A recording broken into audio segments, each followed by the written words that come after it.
Thoughts on Taal Volcano.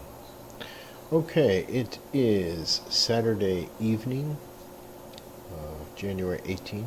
Tomorrow morning is Sunday morning, and tomorrow will be the 1 week anniversary of the eruption of Taal Volcano here, January 12th, 2020. Now, we were in Tagaytay overlooking that volcano.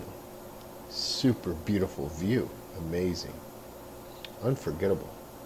You just don't get tired of that view.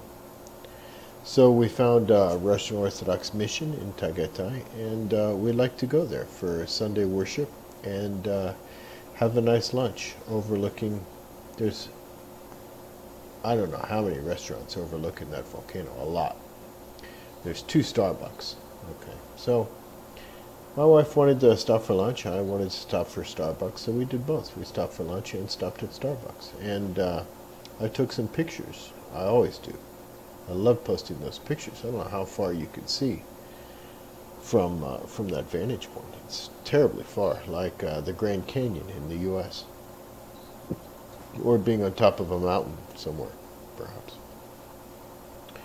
But Tagaytay is very cool place to visit. Cool temperatures, very high elevation.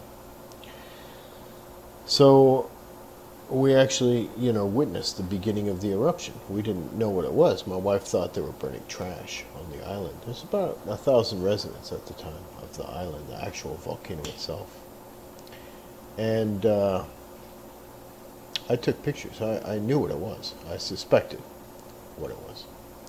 And then 27 minutes after we left, the Starbucks it erupted.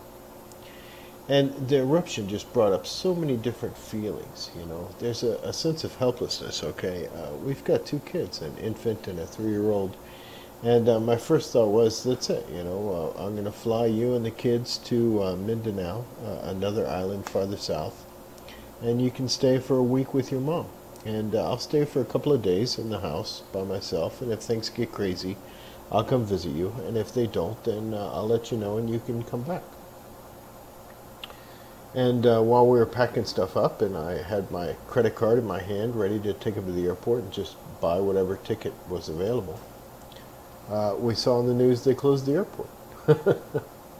So what can you do? All the people we know that we could stay with, the kids aren't going to like it because it's unfamiliar and all their toys are here, and everybody we know is in the ash cloud, so they're experiencing the same environmental conditions we are. So there's really nothing you can do but just sit at home and just wait it out. So that helplessness, that humility, the awesome power of nature when you look in the sky and you see this humongous eruption. It's really amazing, It gave me thoughts of Pliny the Elder and Pliny the Younger, watching Mount Vesuvius erupt, and thinking about Pompeii, because I've been to Pompeii. I've seen